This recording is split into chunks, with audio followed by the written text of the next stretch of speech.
Bonjour et bienvenue à ce podcast. Aujourd'hui, nous sommes Balkan Immigration Services. Bienvenue à Balkanis Podcast. Aujourd'hui, nous recevons pour vous encore Sébastien Bianchin, avec qui nous avons déjà discuté sur des sujets qui concernent l'immigration, justement, et l'idée de ce podcast est de discuter, échanger avec des professionnels au sujet de l'immigration. Nous allons discuter des différents sujets. Aujourd'hui, nous parlerons de la mobilité francophone. Donc, Sébastien Bianchin s'y connaît très bien en mobilité francophone. Lui-même, qui est venu de la France, il maîtrise quand même assez bien ce programme de mobilité francophone, car il aide beaucoup de gens, de demandeurs ou des candidats qui veulent passer par ce programme-là. Donc, nous allons discuter de ce programme avec Sébastien aujourd'hui, que je vais m'empresser de saluer. Bonjour Sébastien, et je te remercie d'accepter encore notre invitation aujourd'hui et de participer à ce podcast. Comment vas-tu aujourd'hui? Eh bien, merci Eddie de m'inviter encore une fois. C'était un plaisir la première fois. J'espère que ça va être aussi bien la deuxième fois et qu'il y en aura encore d'autres. Moi, j'ai toujours plaisir à être là, donc c'est super. Ben, c'est excellent. Nous allons discuter aujourd'hui. Tu vas nous parler de la mobilité francophone pour le bien, le plaisir, j'imagine, de nos auditeurs qui en prendront davantage. Alors, je vais y aller tout de suite avec ma première question. Qu'est-ce que c'est que la mobilité francophone? Est-ce que c'est un programme d'immigration? En quoi ça consiste et comment ça fonctionne? Ouais. Alors en soi, la mobilité francophone, ce n'est pas vraiment un programme d'immigration, c'est une exemption de ce qu'on appelle l'étude d'impact sur le marché du travail. Donc, en fait, Mhm. c'est une façon d'être, pour les employeurs, d'être exemptés de cette étude d'impact sur le marché du travail. C'est-à-dire que, on rappelle, une étude d'impact sur le marché du travail, c'est quelque chose que Mhm. l'employeur doit faire pour embaucher un travailleur étranger. OK. Donc, en gros, mais alors vraiment, en gros, c'est l'idée que l'employeur doit essayer de prouver qu'il embauche cet étranger, ce travailleur étranger, parce qu'il n'a pas trouvé de candidat canadien au résident permanent OK. pour le job. Ça coûte assez cher, ça coûte 1 000 $ à l'employeur, qui ne seront pas remboursés quoi qu'il arrive, que ce soit accepté ou refusé. OK. L'employeur doit déposer des offres d'emploi, il doit participer activement à un recrutement, c'est-à-dire qu'il doit interviewer des gens, OK. faire un recrutement et prouver après ça par A plus B à Service Canada que il n'a trouvé personne et qu'à ce moment-là, il demande une autorisation pour pouvoir embaucher cet étranger. C'est un OK. processus assez long. Mhm. Euh, Déjà, la demande en elle-même fait plusieurs pages, c'est assez compliqué et c'est assez long d'obtenir la réponse positive. Après ça, même avec la réponse positive, il faut encore faire une demande de permis de travail par-dessus, donc ça peut prendre pas mal de temps. OK. Et il y a des façons justement d'éviter d'avoir à faire cette étude d'impact. Il y a plusieurs façons. Je pense que vos auditeurs ils connaissent bien, par exemple, tout ce qui est PVT, ces choses-là. C'est un autre moyen d'être exempté de l'EIMT, l'étude d'impact sur le marché du travail.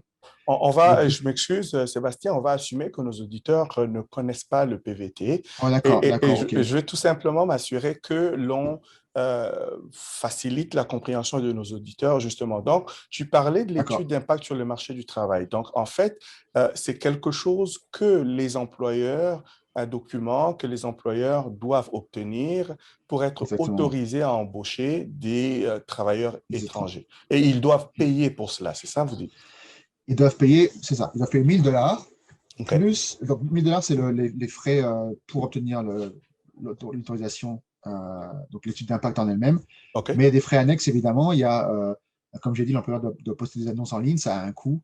Pas toujours un coût financier, il doit aussi, comme j'ai dit, participer à un recrutement actif, donc il doit recevoir des gens. Donc c'est Mhm. du temps aussi, et le temps, c'est aussi de l'argent pour les employeurs. Donc OK. c'est pas toujours financier, mais c'est quand même une grosse démarche. Euh, il existe plusieurs façons d'être exempté de ça. Il existe à peu près une cinquantaine de façons d'être exempté en fonction de votre situation. Aujourd'hui, on va OK. parler particulièrement de l'exemption de la mobilité francophone. Donc, OK. voilà. Ça existe depuis le 1er juin 2016. OK. Ça existait avant sous une autre forme, ça s'appelait Avantage francophone. Ça a été retiré par le gouvernement Harper et ça a été remis après, mais c'est sensiblement la même chose. En fait, ce qui se passe, c'est comment ça fonctionne, c'est-à-dire que comme je l'ai dit, un employeur qui va embaucher un étranger doit faire une étude d'impact sur le marché du travail, sauf si cet étranger en question est francophone et qu'il obtient une offre d'emploi qualifiée, c'est-à-dire avec un CNP 0 A ou B, donc c'est-à-dire un job à responsabilité quand même. L'employeur, à ce moment-là, est dispensé de faire cette étude d'impact du marché du travail. Et à ce moment-là, le recrutement est beaucoup plus simple. Il a juste à déposer une offre d'emploi, donc encore une fois qualifiée, sur le portail employeur. Donc chaque employeur a un portail employeur qui est fait pour ça. Il dépose l'offre d'emploi, ça prend 20 minutes, 30 minutes, pas plus. C'est pas très compliqué. Il paye, il doit payer quand même $230 de ce qu'il appelle les compliance fees, c'est-à-dire les frais de conformité de l'employeur. Et c'est tout. Après ça, il obtient un numéro qu'il fournit à la personne qui va embaucher et c'est fini. Après ça, la personne doit faire une demande de permis de travail, elle est toute simple et ça se fait rapidement. Je vais récapituler un tout petit peu. Donc, je vais reculer. Vous dites que s'il s'agit d'embaucher un francophone, l'employeur pourrait ne pas avoir besoin de l'étude d'impact sur le marché du travail, c'est-à-dire ne pas devoir payer les $1 000 pour embaucher un francophone. Et donc, c'est intéressant pour les francophones ou bien pour les employeurs d'embaucher des travailleurs francophones. Bien sûr, c'est avantageux pour les deux parce que la procédure est beaucoup plus rapide, beaucoup moins coûteuse. Du côté de l'employé, les coûts sont les mêmes, c'est juste que c'est beaucoup plus long. Un permis de travail, ça coûte $155, plus éventuellement $85 de frais de données biométriques. Mais c'est le même prix que ce soit qu'on passe par l'étude d'impact ou qu'on passe par une exemption d'étude d'impact. Pour l'employeur, par contre, c'est vraiment un intérêt financier et c'est beaucoup moins cher. C'est beaucoup plus rapide. Bon, là, on est en période de Covid, mais hors Covid, il faut savoir que, par exemple, les personnes qui sont exemptées de visa, par exemple les Français peuvent demander directement leur permis de travail à la frontière, au poste frontière. C'est-à-dire qu'on n'a même pas besoin de faire la demande de permis de travail en ligne. C'est-à-dire qu'avant Covid, ce qui se faisait beaucoup, c'est que les Français obtenaient une offre d'emploi, allaient à la frontière et revenaient avec le permis de travail 1 heure après. Donc, on peut pas faire plus rapide que ça. Ah oui, et donc un Français pouvait obtenir une offre d'emploi, disons un employeur qui est au Québec ou en Ontario. Ah, pas au Québec par contre. Ah, seulement en Ontario et dans d'autres provinces à l'extérieur du Québec. Donc, une offre d'emploi, pas besoin pour l'employeur d'obtenir une étude d'impact sur le marché du travail. On donne l'offre d'emploi au candidat. Il prend son avion avec son autorisation électronique de voyage ou de voyage électronique. Il arrive ici à la frontière. Le Français, le Belge obtient par la suite un permis de travail. En théorie, ça c'est faisable. Pour les gens qui viendraient d'extérieur du Canada, je conseillerais quand même hors Covid, de faire la demande en ligne. D'accord. Mais c'était par exemple avantageux pour les gens qui étaient sur place déjà et qui avaient juste à aller faire ce qu'on appelle le tour du poteau, c'est-à-dire sortir et rentrer. C'est ça, OK. Mais théoriquement, c'est possible d'arriver et de faire une demande de permis de travail au port d'entrée. OK. Les gens qui sont exemptés déjà peuvent demander un permis de travail directement au port d'entrée, donc il n'y a pas de souci. Mais c'est sûr que c'est mieux, c'est plus facile pour les gens qui sont au Canada de faire ça. Exactement. De sortir et de rentrer. OK. On ne va pas demander à quelqu'un de prendre un avion et de venir jusqu'à la frontière, parce que cela pourrait être refusé aussi. Hein?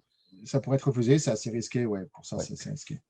Mais il y a beaucoup de gens qui venaient, à l'époque, on ne peut plus le faire trop maintenant, mais qui venaient en tant que visiteurs, qui sur place prospectaient pour du travail, ce qui est aussi un peu moyen, mais ce n'est pas interdit. Ce n'est pas interdit légalement. Ce n'est pas interdit légalement, c'est juste que, évidemment, si à la frontière, on vous demande si vous venez pour travailler, pour chercher le travail, on va voir d'un mauvais œil quand même. Ce n'est pas terrible. Mais bon, une fois sur place, si vous prospectez, que vous trouvez un employeur et qui vous fait une offre d'emploi qualifiée, donc hors Québec, vous pouvez très bien sortir et aller faire votre demande à la frontière. Sachant que la demande en ligne, en ce moment, est assez rapide. De toute façon, c'est à peu près 1 mois. C'est assez rapide. OK. Et donc, pourquoi, pouvez peut-être nous aider à éclairer nos auditeurs, pourquoi est-ce qu'ils doivent sortir du Canada et revenir pour obtenir leur permis de travail? Ils sont déjà ici, il y a une offre d'emploi, ils ont prospecté, par exemple, un employeur est disposé à les embaucher. Pourquoi ils doivent sortir? Ils doivent pas sortir, ils ne sont pas obligés de sortir, c'est juste que c'est plus rapide. En fait, alors ça dépend du statut qu'on a au Canada, évidemment. Mais quand on est au Canada, avec le statut, admettons, on est en visiteur. Si on est visiteur au Canada, on est obligé on ne peut pas demander un permis. Alors, avec Covid, on peut, mais en temps normal, on ne peut pas demander un permis de travail depuis l'intérieur du Canada. D'accord. Alors, il y a souvent des confusions avec ça, c'est qu'on peut être physiquement au Canada, mais la demande sera traitée à l'extérieur du Canada. C'est ça qu'on appelle une demande à l'extérieur du Canada, même si on est physiquement au Canada. C'est ça. C'est juste un formulaire qui change, le nom du formulaire change, et donc la demande va être traitée par votre pays d'origine, même si vous êtes au Canada. Et ça peut prendre beaucoup de temps, ça dépend du pays d'origine. En général, la France, c'est assez rapide, c'est quasiment les mêmes délais qu'au Canada. D'accord. Mais j'ai regardé encore tout à l'heure pour un client, quelqu'un qui serait au Maroc, par exemple, c'est 36 semaines, j'ai vu ça aujourd'hui. Donc, c'est assez long. C'est assez long, absolument. C'est assez long. Donc, si on veut faire la demande depuis le Canada, voilà. Si on est exempté de visa, tout le monde ne peut pas demander un permis de travail au poste frontière. Seulement les gens qui sont exemptés de visa. Ça dépend de votre pays, ça dépend de votre pays d'origine. Ça, c'est important. C'est très important. C'est important, oui. Tout le monde ne peut pas le faire. Donc, si vous êtes d'un pays pour lequel il faut un visa pour le Canada, vous ne pourrez pas faire ça. Vous serez obligé de faire la demande en ligne via le portail MyCIC, en faisant une demande, etc. Oui, je reviens sur ce que tu disais par rapport au Québec. Oui. Donc, c'est un programme qui ne fonctionne pas pour le Québec. En fait, l'idée derrière la mobilité francophone, c'est d'augmenter la part des francophones hors Québec. Et l'idée du gouvernement, c'est de passer cette part du francophone hors Québec à 4% francophones. Je crois qu'on est à peu près aux alentours de 3%, donc on a encore du travail à faire. Donc, c'est ça l'intérêt, c'est d'augmenter le nombre de francophones hors Québec. Et donc, évidemment, ça ne fonctionne pas pour le Québec. Si vous avez une offre d'emploi qualifiée au Québec, il vous faudra quand même, vous ne pourrez pas passer par ce programme-là. Il faudra quand même une étude d'impact sur le marché du travail ou autre chose, une autre façon d'être exempté de l'IMT. OK, donc ça veut dire que pour nos auditeurs, pour ceux qui veulent aller au Québec, ce programme de mobilité francophone ne fonctionnerait pas pour eux. Est-ce qu'il y a un programme similaire pour le Québec ou bien pas du tout parce que le Québec est déjà francophone en soi? Exactement. Il n'y a pas de programme similaire dans le sens francophone, mais il existe des exemptions de l'IMT. Il y a plusieurs façons d'être exempté d'une étude d'impact sur le marché du travail. Je parlais tout à l'heure du PVT, par exemple, c'est-à-dire pour les jeunes dans les pays qui ont un accord avec le Canada, il y a certains jeunes, en général, moins de 30 ans, moins de 35 ans, qui peuvent obtenir un permis de travail, ouvert ou fermé, ça dépend si on fait un PVT ou ce qu'on appelle un jeune professionnel, qui permet de venir ici travailler avec un permis de travail quelques années, 1 an ou 2 en général. Et ce permis-là est aussi exempté de l'IMT. Donc, vous pouvez l'avoir sans avoir votre employeur n'a pas besoin de faire une étude d'impact sur le marché du travail pour ça. OK. Et ça fonctionne partout au Canada, même au Québec. Ça fonctionne au Québec. OK, il y a énormément de Français qui viennent tous les ans par ce biais-là, justement. Alors, que pourrait faire un candidat qui vient d'un pays dans lequel un visa est nécessaire pour venir au Canada, concrètement, pour obtenir un emploi et passer par ce programme de mobilité francophone? Quelle serait sa démarche? La démarche la plus simple, ce serait d'obtenir l'offre d'emploi déjà, et de faire les démarches de son pays. Parce que ça serait compliqué de venir en tant que visiteur. Les visas visiteurs sont assez compliqués à obtenir si on n'a pas une raison au Canada. Par contre, avec une offre d'emploi et une demande de permis de travail en cours, la démarche pour obtenir un visa est beaucoup plus simple. Parce qu'on a une demande de permis de travail en cours, donc on ne devrait pas avoir trop de difficultés à trouver un visa si on a un employeur qui nous veut, etc. Donc oui, la première démarche, ce serait d'obtenir une offre d'emploi, déjà, d'un employeur hors Québec. Ce qui n'est pas facile non plus à trouver. Ce qui n'est pas forcément facile, surtout de l'extérieur, ce n'est pas facile. C'est ça. Mais si ça se faisait, après ça, il suffit de faire une demande de permis de travail. C'est une demande pas très compliquée, c'est une demande assez classique. En fait, on passe par son portail Mon CIC. Et on fait demande de permis de travail. On répond à quelques questions en fonction de sa situation. Et normalement, si on a bien répondu aux questions, on a cette possibilité de passer par ce qui s'appelle mobilité internationale, parce que mobilité francophone, ça fait partie d'un plus gros programme qui est le programme de mobilité internationale. Et donc, on peut obtenir un permis de travail comme ça. On va avoir sa checklist, donc sa liste de contrôle de tous les éléments qu'il nous faut. Donc, il va falloir des formulaires à remplir. Typiquement, dans l'extérieur du Canada, le formulaire, il y a même 1295, c'est le formulaire de demande de permis de travail hors Canada. Oui. On va avoir un formulaire de renseignement sur la famille. Évidemment, il faudra un CV, une photo, photocopie du passeport, etc. etc. Ce n'est pas une demande très compliquée. Et après, le temps de traitement va dépendre du pays dans lequel on fait la demande. Ah oui, OK, d'accord. Et de Au manière niveau générale?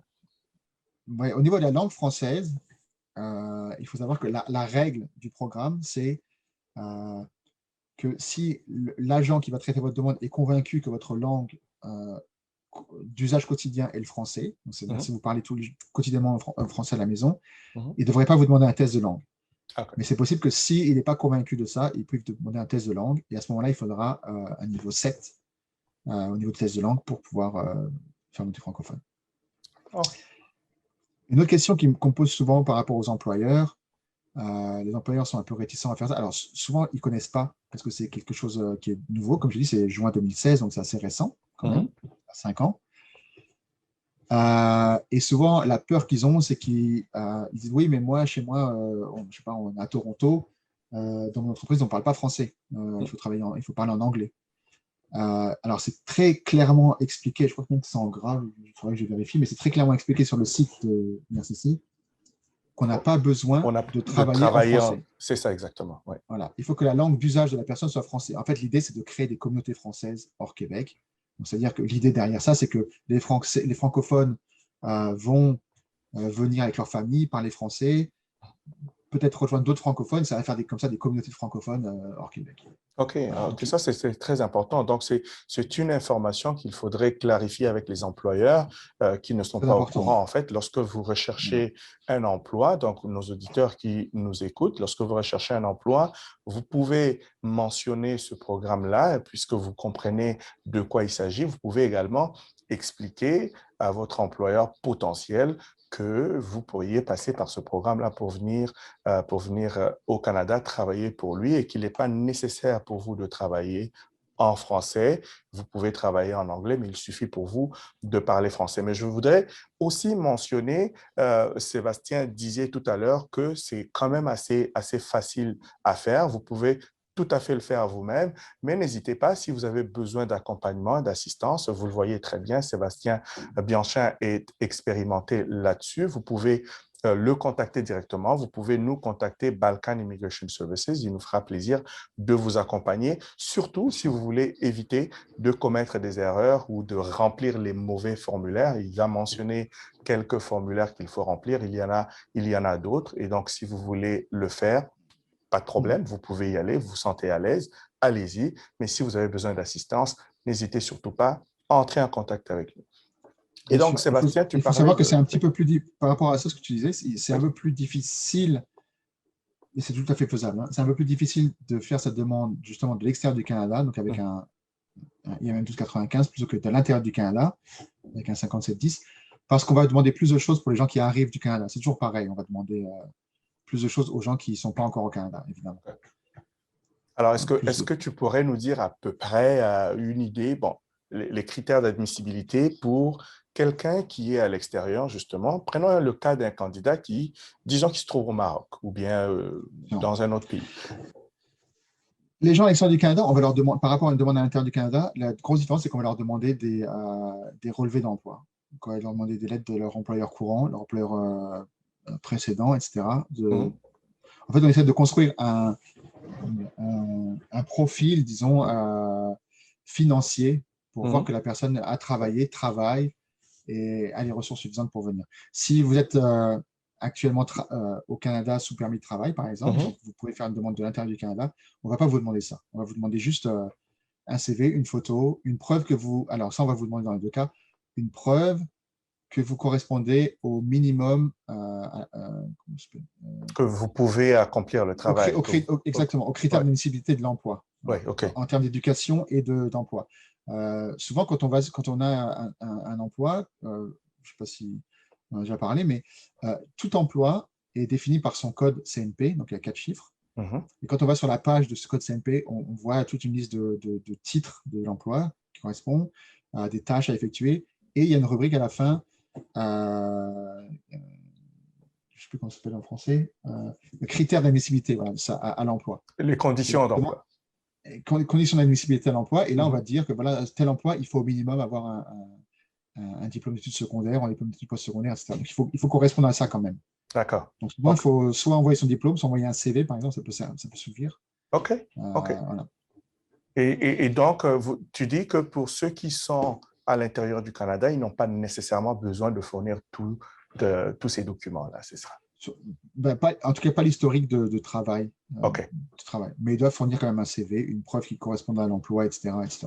Mais OK.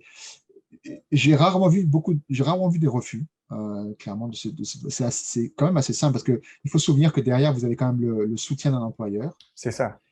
Et ça, le Canada est assez regardant à ça. Si vous avez un employeur qui vous soutient, que ce soit par une étude d'impact ou pas, avoir un employeur derrière soi qui vous aide pour la demande,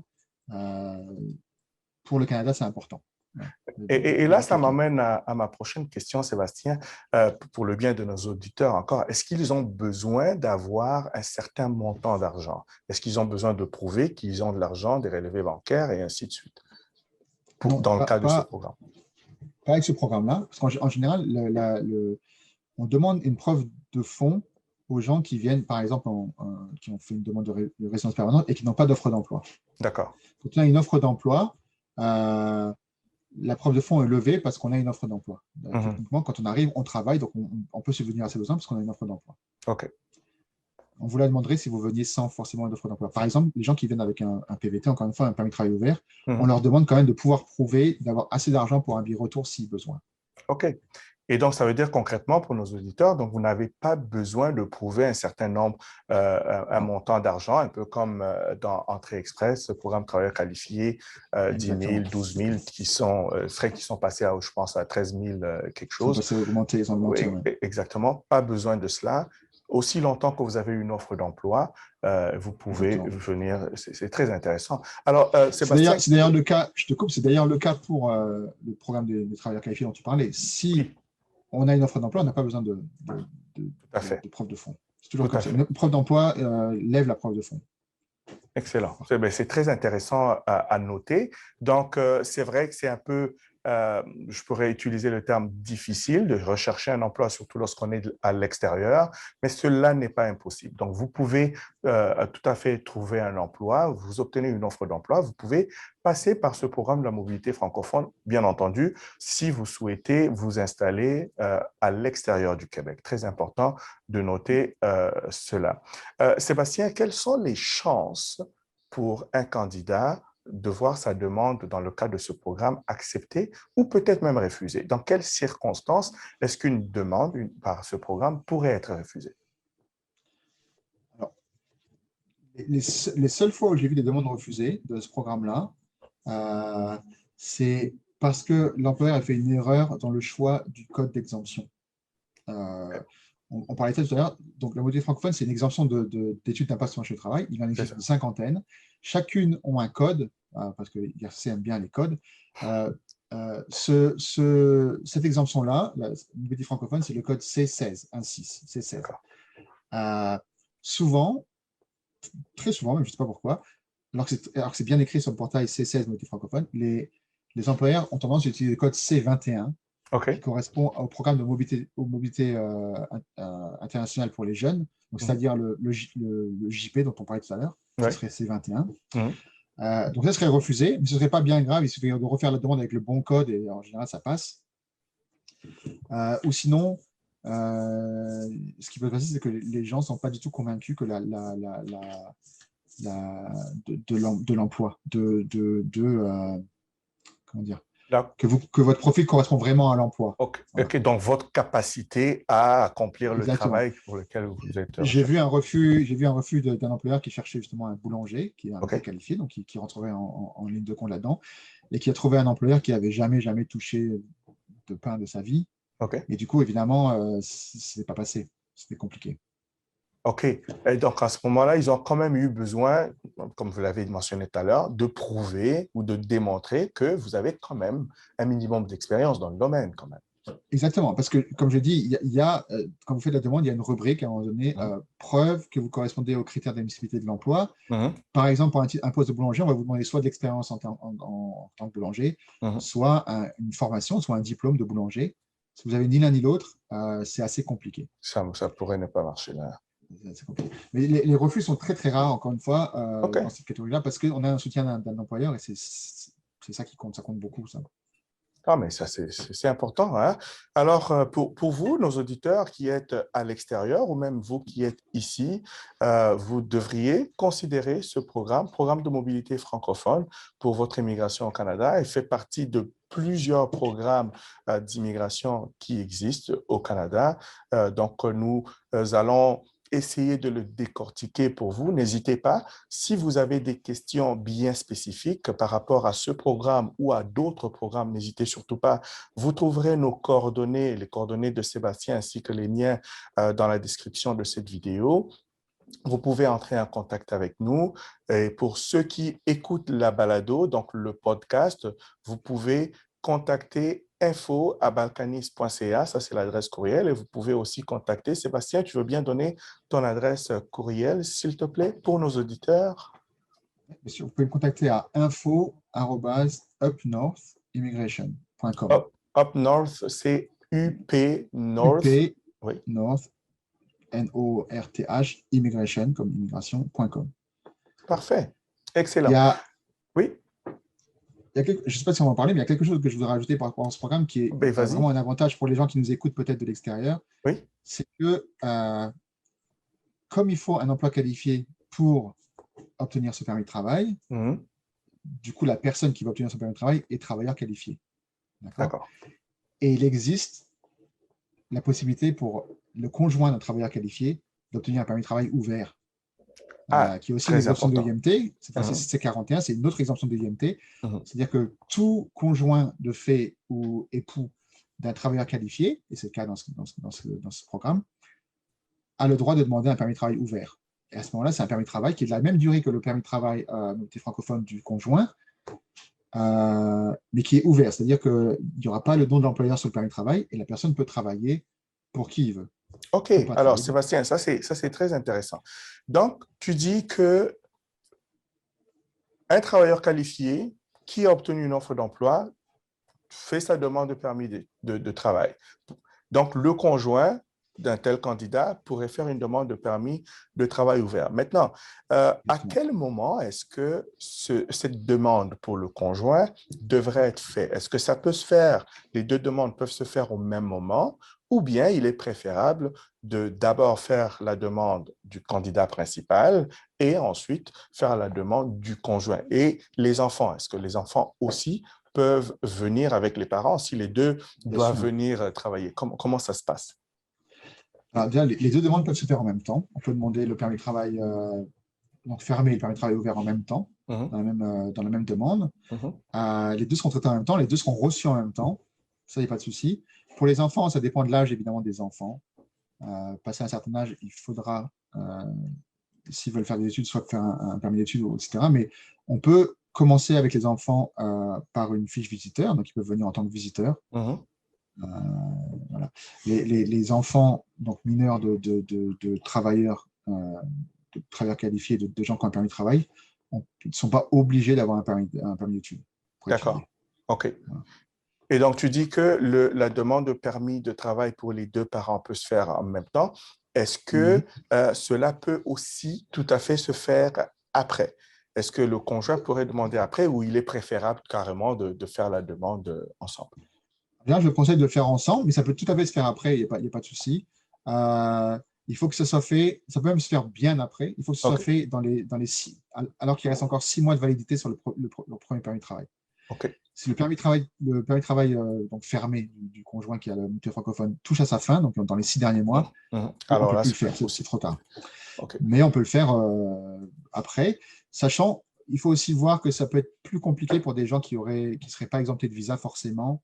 Oui. Parce que quand tu fais la demande, donc donc, admettons, un des conjoints le fait, obtient la mobilité francophone, la famille part au Canada, donc le conjoint, à ce moment-là, est visiteur encore, parce qu'il n'a pas encore fait sa demande de permis de travail, donc il vient Oui, comme visiteur. oui. Ça, c'est possible. Mhm. Dans un monde hors Covid, hein, voilà. Ouais. C'est tout à fait possible. Faire la demande après. Donc, le conjoint est visiteur au Canada. Ouais. Donc, même s'il est présent au Canada, il doit quand même faire sa demande De l'extérieur du l'extérieur. Canada. C'est ça, OK. Donc il ne va pas recevoir un permis de travail, lui, il va recevoir une lettre d'introduction au permis de travail. Ah, C'est-à-dire qu'il devra quand même aller à la frontière, faire le tour du poteau, le tour du demander le poteau. permis Ouais. de travail, OK. ou il peut l'activer en ligne aussi, c'est possible aussi, on peut demander une activation à IRCC directement. Donc ça fait plus de démarches au final, plutôt que de demander les deux permis de travail en même temps, les deux arrivent en même temps. Enfin, alors, les permis de travail n'arrivent pas, justement, c'est les lettres d'introduction qui arrivent. Ouais. Quand vous faites une demande de l'extérieur. Mais les deux arrivent en même temps. Vous arrivez au Canada, vous donnez votre lettre d'introduction, on vous donne vos permis de travail et c'est fini. Alors, je te pose une question que les auditeurs, en tout cas que les clients me posent souvent, dans le cadre justement d'un candidat qui a besoin d'un visa.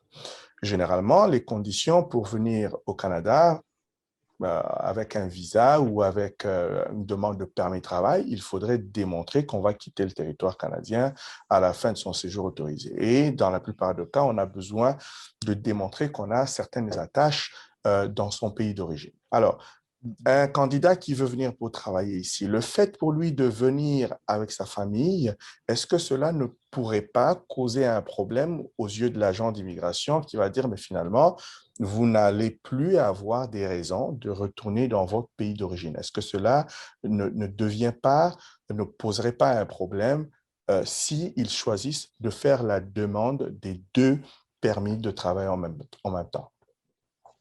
Alors, moi, j'ai très peu d'expérience avec des gens de pays qui ont besoin d'un visa, notamment, si on parle de pays francophones, notamment les pays d'Afrique, par exemple. Oui, oui. J'ai très peu d'expérience avec des gens de ces pays-là. J'ai fait beaucoup plus l'Europe, les Français, les Belges, etc. D'accord. Et c'est vrai qu'on voit clairement, tu as dû le voir aussi par rapport au permis d'études, par exemple, ça se fait souvent, Oui. on voit clairement une sorte de discrimination entre les deux. Tout à fait. Combien de refus on a reçus pour des étudiants africains sous ce motif, justement, on n'est pas convaincu que vous allez retourner dans votre pays après vos études, alors qu'on n'a jamais refusé un permis d'études à un Français pour les mêmes raisons. C'est ça. Et du coup, moi, j'ai jamais eu ce problème. Mes clients ont toujours demandé les deux permis de travail en même temps, sont arrivés tranquillement, on leur a jamais posé de questions. J'imagine que c'est possible, évidemment, d'avoir des problèmes pour les gens qui viendraient de pays où il faudrait un visa, ou les pays d'Afrique. Oui. Alors, c'est compliqué parce que officiellement, le dual intent, le fait d'avoir la double intention de venir et de rester, elle est complètement autorisée. Donc, on a tout à fait le droit de venir au Canada dans un premier temps pour travailler et avec l'idée de rester si on veut. Ouais, c'est ça. C'est totalement légal, c'est totalement… seulement, j'ai l'impression que les chances ne sont pas données de la même façon à tout le monde. Non, malheureusement, dans la pratique, elle n'est pas vraiment tenue en compte, surtout pas pour des pays d'Afrique, comme tu l'as si bien mentionné. Et moi, je souhaite préciser que j'ai vu des cas, justement, pour une demande de permis d'études dans lequel, justement, les conditions étaient respectées. D'ailleurs, le candidat choisit de venir seul, non accompagné. Son époux reste dans son pays d'origine, ses enfants également, mais il reçoit quand même un refus avec comme motif, il n'y a pas de raison pour vous de retourner dans votre pays d'origine. Le candidat laisse dans son pays d'origine un emploi et donc l'employeur actuel est au courant, informé que le candidat va aller suivre une formation, pas très compliquée, une formation de 18 mois, 2 ans maximum, comme ça. Il laisse son conjoint, ses enfants, mais il reçoit quand même un refus. Et malheureusement, pour certains pays africains, c'est pour ça que je t'ai posé la question d'ailleurs, j'ai des cas comme cela, ce que l'on choisit de faire, c'est de demander exactement, c'est de laisser quelqu'un faire la première demande d'abord, lorsque celle-ci est obtenue, le premier candidat peut venir et ensuite, le deuxième, le conjoint qui est resté pourrait faire sa demande par la suite. Oui, c'est sûrement une bonne idée pour ce pays. Moi encore une fois, je n'ai pas l'expérience de ces pays-là, donc du coup, je ne me suis même pas posé la question. C'est vrai que pour moi, c'est plus facile de faire les deux, mais c'est vrai que on voit ça beaucoup. Les chiffres sont là, on voit, il y a des chiffres qui sont publiés pour les rejets et les demandes de permis d'études. ouais, c'est fou. J'ai jamais eu de rejet, moi, pour des raisons de quelqu'un ne va pas rentrer, on n'est pas convaincu que vous allez rentrer chez vous. Écoute, Sébastien, il y a énormément de raisons fallacieuses que nous recevons comme ça, mais bon, qu'est-ce que tu veux? C'est systémique, hein? On va pas faire le procès d'immigration aujourd'hui. Non, non, Alors, c'est sûr, mais c'est clair que la balance penche clairement d'un côté, c'est sûr. ouais, ouais, ouais. Alors, quel conseil donnerais-tu, Sébastien, à quelqu'un qui souhaite passer par ce programme-là de mobilité francophone? Je tiens à préciser que nous tendons déjà vers la fin de cet épisode aujourd'hui. Quel conseil tu donnerais à un candidat qui souhaite passer par le programme de mobilité francophone pour qu'il réussisse, en fait, sa demande? Le conseil numéro un, c'est vraiment un conseil, mais l'évidence numéro un, c'est qu'il faut trouver un travail. Et ça, c'est vraiment pas évident. Moi, je ne suis pas tellement habilité à donner des conseils pour comment trouver un travail, mais c'est évident que voilà, les sites d'emploi, la job bank, ces choses-là, les LinkedIn, des choses comme ça, parce que souvent, c'est des métiers donc qualifiés, donc c'est souvent des gens qui sont diplômés. C'est ça. Donc, oui, trouver un travail. Après, souvent, les employeurs veulent des gens qui sont sur place et qui ont déjà un permis de travail, etc. Les gens qui connaissent la mobilité francophone n'ont pas de mal en fait, à embaucher des gens qui sont étrangers parce qu'ils connaissent la valeur que ça a pour eux et le fait que ça va leur enlever beaucoup de paperasse, beaucoup d'argent. Moi, j'ai des employeurs qui ne connaissaient pas du tout, à qui j'ai fait des consultations pour une personne qui va m'embaucher, qui va de convaincre son employeur. Donc, j'ai appelé l'employeur, je lui ai expliqué comment ça fonctionnait. Et ces employeurs-là, maintenant, ne veulent que des francophones parce que c'est beaucoup plus simple. D'accord, OK. C'est plus rapide et c'est plus simple. Donc, souvent, les gens ne connaissent pas, mais ils se laissent assez facilement convaincre. En général, quand on dit un employeur qui va être exempté de IMT, lui, il sait ce que c'est. Et il est content d'être exempté de IMT, vraiment. Donc, oui, pour convaincre un employeur, il faut vraiment lui expliquer que peut-être lui envoyer le lien vers la page IRCC qui en parle, et expliquer à cet employeur que voilà, si vous m'engagez moi francophone, vous serez exempté, ça vous fera gagner de l'argent, ça vous fera gagner du temps, ça vous fera gagner plein de choses. Donc, c'est un avantage d'être francophone pour ça. Beaucoup de gens ne le voient pas parce qu'effectivement, c'est un programme qui est hors Québec, donc les gens ne le voient pas forcément, mais c'est un avantage. Et il y a un truc que j'ai oublié de dire, par exemple, c'est que l'avantage de ce programme-là, c'est qu'il n'est pas limité en temps. Le permis de travail que vous obtenez n'est pas limité en temps, c'est-à-dire que techniquement, officiellement, sur le papier, l'offre d'emploi, enfin, la durée de validité de votre permis de travail va être limitée par votre offre d'emploi ou votre passeport. D'accord. C'est-à-dire que si on vous offre un emploi pour 6 ans et que votre passeport a encore validé plus de 6 ans, vous pouvez avoir techniquement 6 ans de permis de travail. En pratique, c'est assez rare que vous ayez plus de 2 ans. Moi, j'ai déjà eu des cas où on m'a donné 4 ans, 5 ans, mais en général, on vous donne 2 ans quand même.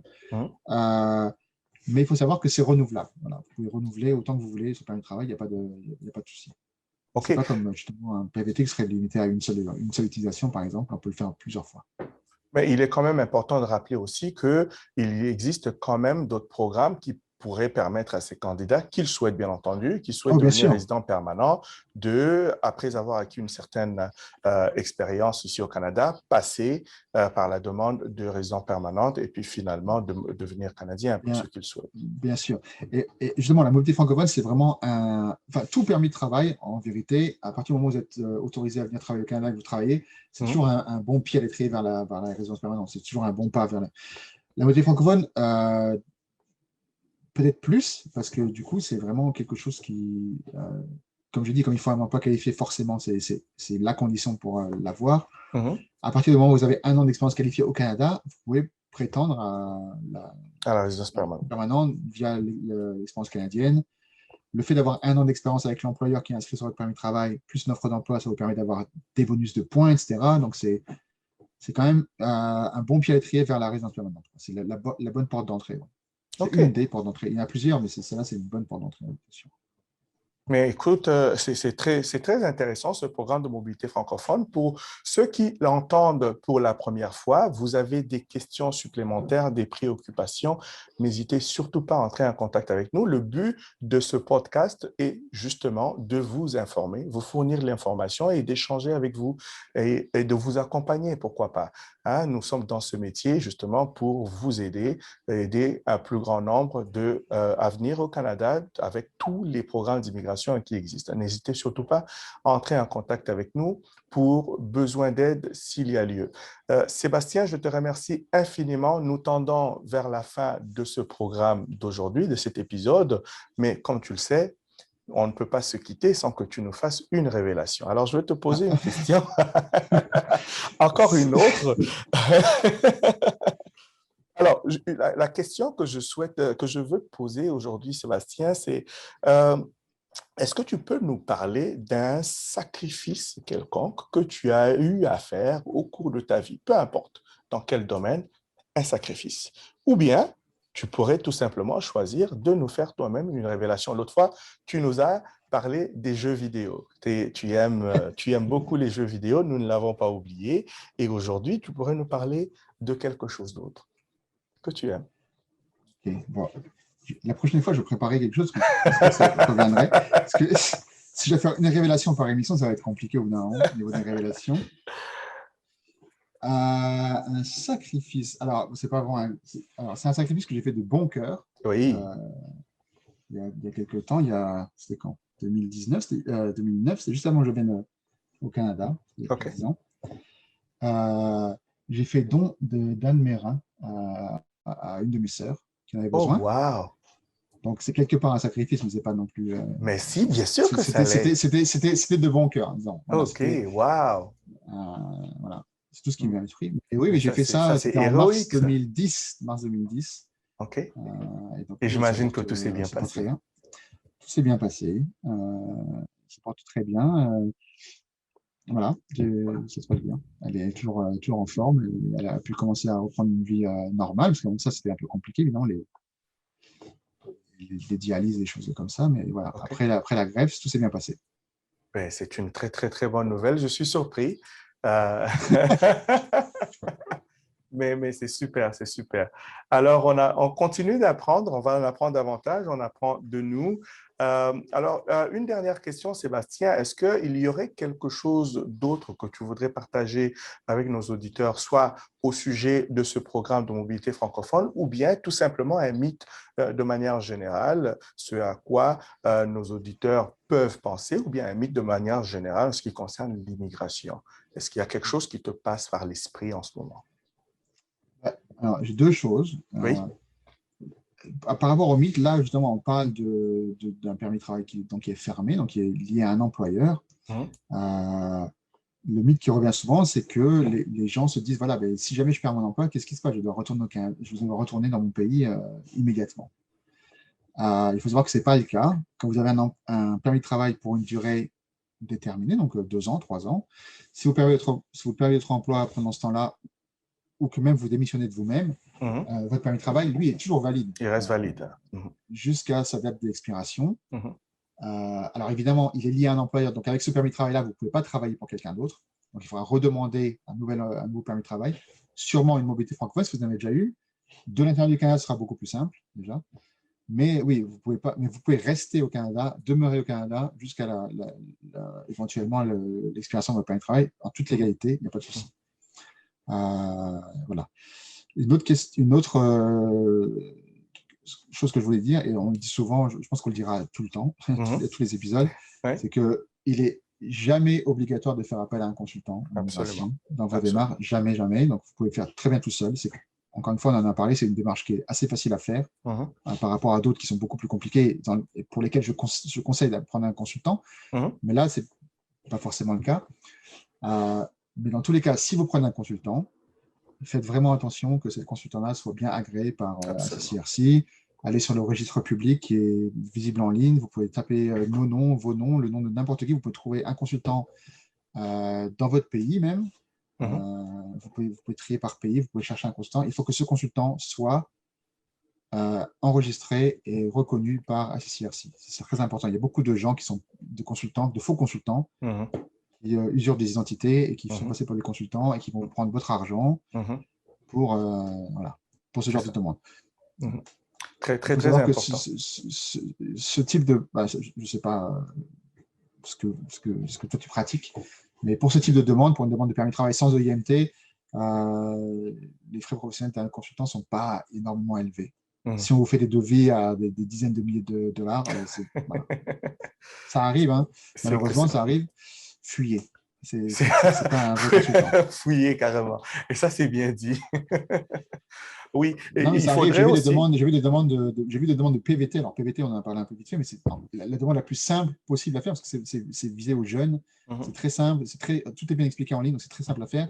J'ai vu des gens se faire demander 5-6 000 dollars pour une demande de PVT. Oh là là. C'est fou. C'est important. Merci Sébastien de partager cela avec nos auditeurs. Important aussi de savoir et de mentionner que l'on ne peut pas vous vendre une offre d'emploi. On a parlé d'offre d'emploi dans le cadre de ce programme. Qu'il s'agisse d'un consultant ou de n'importe quel autre représentant, ne peut vous demander de l'argent pour vous donner ou vous fournir une offre d'emploi. Donc, ça se fait totalement gratuitement. Alors, Sébastien l'a si bien mentionné, il ne sert à rien de le répéter. Faites vos devoirs, s'il vous plaît. Si vous souhaitez retenir les services d'un consultant, vérifiez que ce soit de consultants réglementés. Sébastien et moi-même le sommes. Vous n'êtes pas obligé de retenir nos services, quoique ce serait apprécié, mais vous pouvez retenir les services de n'importe quel autre professionnel que vous souhaitez. Alors, nous sommes vraiment arrivés à la fin de cet épisode. Je te remercie encore une fois, Sébastien, d'avoir accepté notre invitation.